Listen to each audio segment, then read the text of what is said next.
cows, sheep, pigs, and lab rats, bred to death by force, and if they live too long, killed once they can no longer produce offspring or milk, their beautiful locks sheared off, raised to be slaughtered, experimented on, used to death and thrown away for the pleasure of others. Targets of organized stalking aren't treated much differently than cows, sheep, pigs, and lab rats. Okay, maybe targets aren't bred to death, at least I hope they're not, although sadly some might be. Though many targets, both male and female, have been forced into non-consensual sexual acts, and at the very least are watched 24/7 even in private, the most intimate moments scrutinized by filthy psychopathic perverts, even on the toilet. Is their body really their own then, if someone else has full access to it and can do what they please? The psychopaths who do this to others believe that they have the right to everything that belongs to others, including our own bodies. But why should this be a surprise? They treat non-human animals in this way, and they don't think much differently about humans, do they? They take what they want from everyone and everything around them, caring nothing for the suffering they cause. Today a video popped up in my feed. It showed rats dying in a cage after having been used for experimental purposes. They were tortured and killed, the lab rats. They were born and bred for that purpose, to be hurt, poisoned, shocked with electrodes, and worse, just so that their human tormentors could assess how long it would take them to die of trauma. As such, they were watched 24/7 from outside, their every move scrutinized.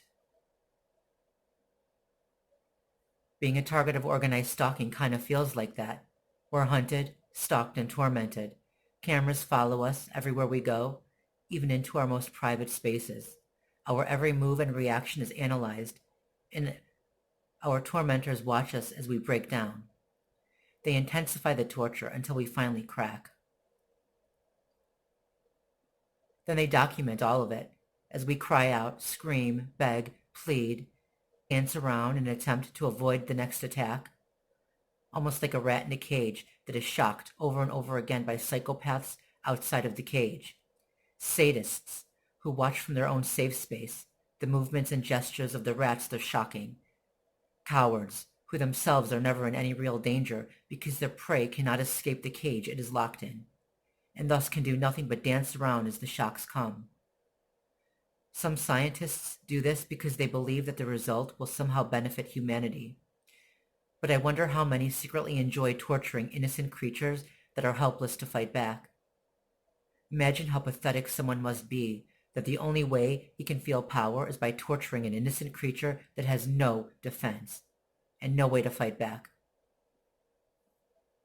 If they have no qualms about doing this to living creatures, should we expect them to treat humans any better than they do cows, sheep, pigs, and rats?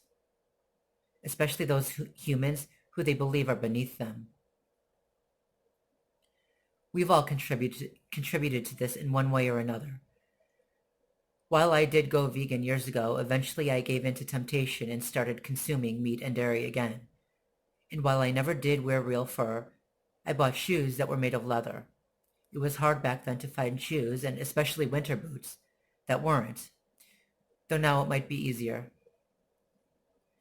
And sadly, I never bothered to check if the products I was buying were tested on animals.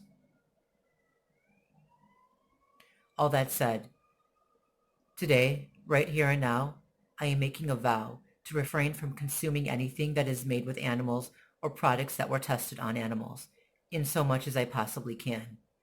Being a target of organized stalking is difficult, and there might come a time when I don't have a choice regarding what I can purchase to eat or to clothe myself with.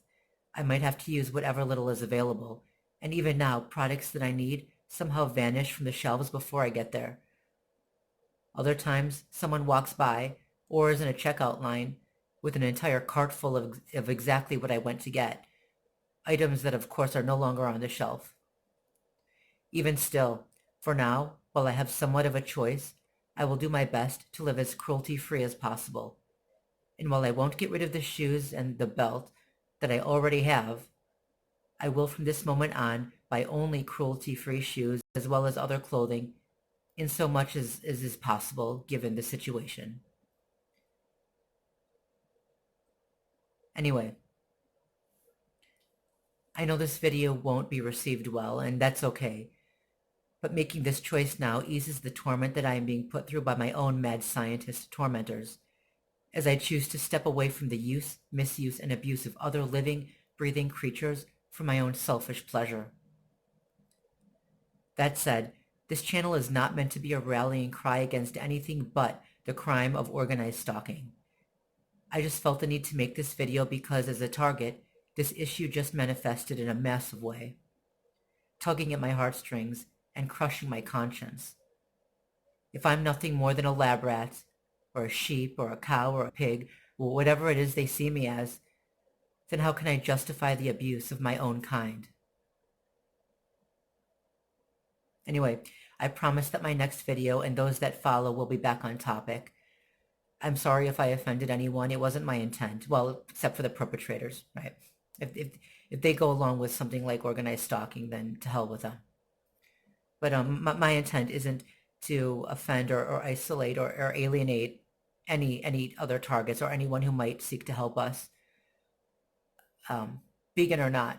You know, if you're on our side, if you're a target, I care about you. If you are not a target but you want to help us, I care about you, regardless. But for someone in this situation,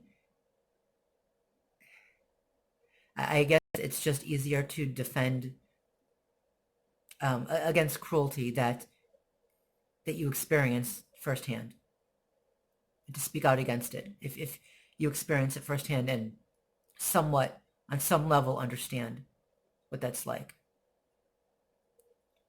Anyway, peace.